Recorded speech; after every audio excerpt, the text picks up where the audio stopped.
So this is from John Challery.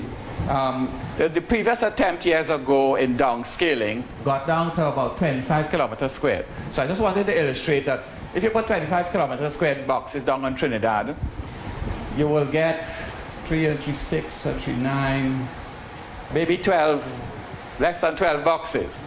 The scale, as is typical of all the islands, is not fine enough for us to be able to, project impacts in a particular place because it's too coarse.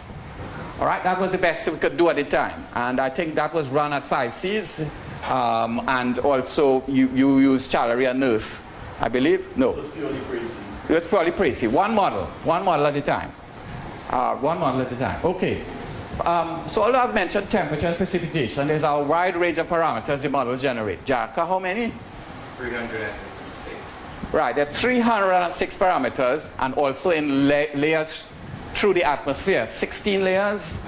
19 layers through the atmosphere. So all of these, this is a realm of the physicists, the atmospheric physicists. So the model generates projections at ground level and then up through the atmosphere at 19 different levels. It's a truly ginormous amount of data. Okay? Right. So, but for those who want to look at impacts on human health, and welcome Professor Chedi, he's just come in, and water availability and so forth, they'll need specific parameters, projections, so whether it's humidity or rainfall or temperature or soil moisture, there's all kinds of things that are generated, okay? Lots, quite a lot. All right, so I just extracted this because Jaka sent some data in which the current projections, 1.5 years of work, okay? I think this is CNRM model. Yes. CNRM is, you remember what the acronym is? Central something, meteorological something. It's French. It's a French model. This is one of the GCMs, yes. Okay? The intention is to do 3 eventually. We've done 3. We've done 3, okay, right, okay. So you have projections, but this is a 10 kilometers squared boxes. So this is just to give you an indication of the number of points you have in Trinidad. So we should be able to do that for Barbados and St. Lucia and other places that have enough historical data, because they would have had to have some historical weather stations, enough spatially distributed. Otherwise, projections on that scale, not scientifically credible. Okay, so there are only a few islands. Most islands just have the airport having long-term data, but we were shocked to find in St. Lucia they had a secret. Okay, they had some. How many met stations? I think there are about 25, but I got data from about 7 to 10. Right. Okay, but still, for St. Lucia, it's a really small place. That's a good spatial. Okay. For example, so we found a few places in the Caribbean where they've had, a few decades worth at least of data spatially distributed on an island, and therefore that helps to calibrate the models, because they go backwards historically, we'll calibrate them, bias correct them, and then project forward. Okay, so we have a few places, and we will, we need to get those papers published so that they don't say how we're talking off the top of our heart. We have no science to back us up. That's what the negotiators have been told. We're dismissing that. We're all working on, higher end, and you have nothing to back you up on your claims, These are the points on Trinidad and Tobago which they'll have projections for all those parameters. That's typical. So Barbados, similarly, Jamaica, St. Lucia, a few places, and so forth. All right. All right. So remember, that was the first part. We're going to have 3 GCM, so we'll have a small ensemble, not just one, like Precy before. And the next thing was to feed it into a number of things. So I'm not going to go to the details of this. I just want to stimulate some discussion, to mention the kinds of things that people are doing. Now, the climate signal, there are 2 components. One is a physical signal, and we could calibrate at the moment with the RCPs. There's 2.6 up to 8 point something to indicate the magnitude of the climate signal. But there's another part, and this is where we're heading now. This is the messy part. The same circumstances with regard to climate change could have a induce different decisions in different places depending on the political economy. Okay? So there's another part that is associated with socioeconomics. If a category 4 hurricane passes across Haiti, everything will get mashed up. There are millions of people living in tents. If a category 4 hurricane passes through Barbados, the result will be different, but Barbados is also very vulnerable. It's flat. Okay? But the level of planning is a lot higher. And so this aspect where people say, you know, Barbados has arrived at developed country status, although they're going down now. Better availability of resources, the greater availability of resources. They have done some planning and stuff like that, and they have, you know, developed an adaptation plan and so on. Like Trinidad and Tobago is, you know, it's going to start this year, I think, and a mitigation strategy and so forth. But Haiti, you know, you're in a tent. You'll see what happens. What will be will be. There's no planning. Okay? They don't have the resources. So this socioeconomic and political component actually is quite critical. The science, the climate science is the easy part, you know? All the meteorological people have tons of data now with projections, okay? But how that will influence decision making is quite another matter. It depends on the socioeconomic and political landscape, because that's bizarre. This is why we need Garfield and, you know, Carlos and those who could say the right things in the right fora, and ministers and in the UN and stuff like that, to get people to understand and to accommodate what we think is the best we could do. So here was a framework. And I think I've been working on this when, yes, Garfield wheeled up next to me in a meeting. So here is a bit of a template where this is a climate signal here. Okay, so the climate signal, which I could scale with RCPs, okay? The mitigation challenge obviously goes the opposite direction. So if RCP 2.6, okay, mitigation challenge will be the least, right? And the adaptive challenge goes the other way. So if RCP 8.5, a really bad outcome, the adaptation challenge is higher, right? Now, this part across this way, this other socioeconomic something, I was trying to think about how I might scale it. So one proposition was Human Development Index, HDI, for example, okay? Low, medium, and high. So if we look at the Human Development Index, I found this last night. Actually, Cuba has the highest HDI. And this is fabulous because it proves that it's not money alone. Okay? The actual average GDP per capita in Cuba is lower than a lot of other places, and Cuba has the highest Human Development Index in the Caribbean. That's fabulous. Okay?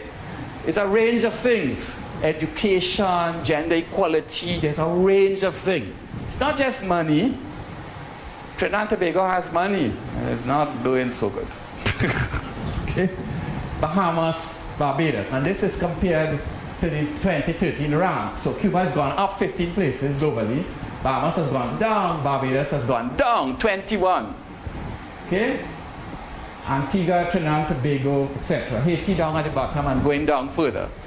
All right, Guyana, Dominican Republic. So when we want to look at the range of how climate might affect different countries, we should choose some examples that are in the low HDI range, because the impact there is likely to be a lot greater than places that have resources that they could do adaptation planning and make investments and stuff. You know, Trinidad and Tobago, I hear, has how many CNG buses now? 35. The first 35 CNG buses are on the roads. Okay? Right? And you know what Prime Minister is talking about? Windmill farm on the East Coast and stuff like that. Money. Okay? Right, and we should choose some in the middle. You know, Belize, Grenada, St. Vincent, Dominica, and so forth. Jamaica is, Okay, minus 11 on the way down. Let me just go back. So in this framework, I'm suggesting we try and look for some examples that to show how even the same climate signal might have a different impact in a place that has less resources. Haiti, well, Carriacou perhaps, but they don't have no HDI, so. But St. Lucia, according to our list, was my shock. down here is going through some hard times on the way down. So St. Lucia, in fact, is one that is, you know, getting closer to the bottom now. And some examples in the middle and some examples on the high end. And this is great, just to choose some that are in the high end of the HDI, because Cuba is the highest, okay? And this breakdown is one expects that we have better planning and development, that if I look at this, the mitigation part should be smaller, the adaptation part, and if you go across, okay, the adaptation part should be greater because you have more resources, better development and organization. And the residual impact should be less than in a place where, like down on this end and Haiti end, residual impact would be great. All right? So in our story, we want to talk about it. These have policy implications. They inform decision making. And we should have some examples. But, you know, there's another kind of axis, and I don't know. I was so excited yesterday. Eric told me, well, why don't we have another dimension, a third axis? Because this is a killer, the political economy. You know, if I just look at Cuba, Barbados, and Trinidad, those who are doing better, let us say, the political economy of Cuba is unique, okay? The history of that society and the decision making and the governance is unique in this region, okay? And they're doing well by the HDI measure. Barbados was the first one to ascend to develop this, Barbados and Bahamas, to develop country status because they had a lot of money. But look at how fragile their economies are. When there's a downturn now, they are heading downhill at quite a rate, okay? Cuba is the one who rose 15 places in the HDI, and both Barbados and Bahamas, okay, are the ones that are on the way down, okay? Trinidad and Tobago thought, don't worry, be happy. We have oil money, oil and gas.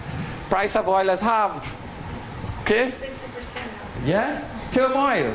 But everybody wished that they were Trinidad and Tobago because they have oil and gas. But look at what has happened, fragile, depending on a limited resource base. All right? So all of that, we have to build into the stories because that affects the decision making. So this axis here on the political economy, Cuba is a good example of one kind of political economy. Barbados is focused on the typical tourism-based economy in the Caribbean. Okay?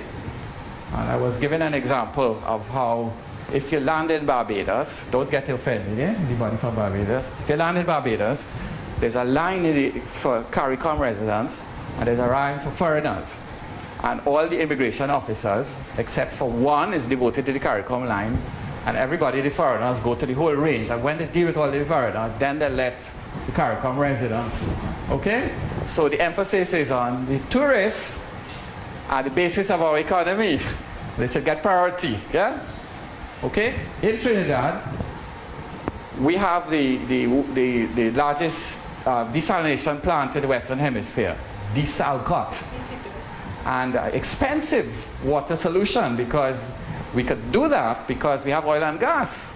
Okay? So we use an expensive solution rather than patching the pipes with leaking water, rather from drilling more wells, taking water out of surface and so forth.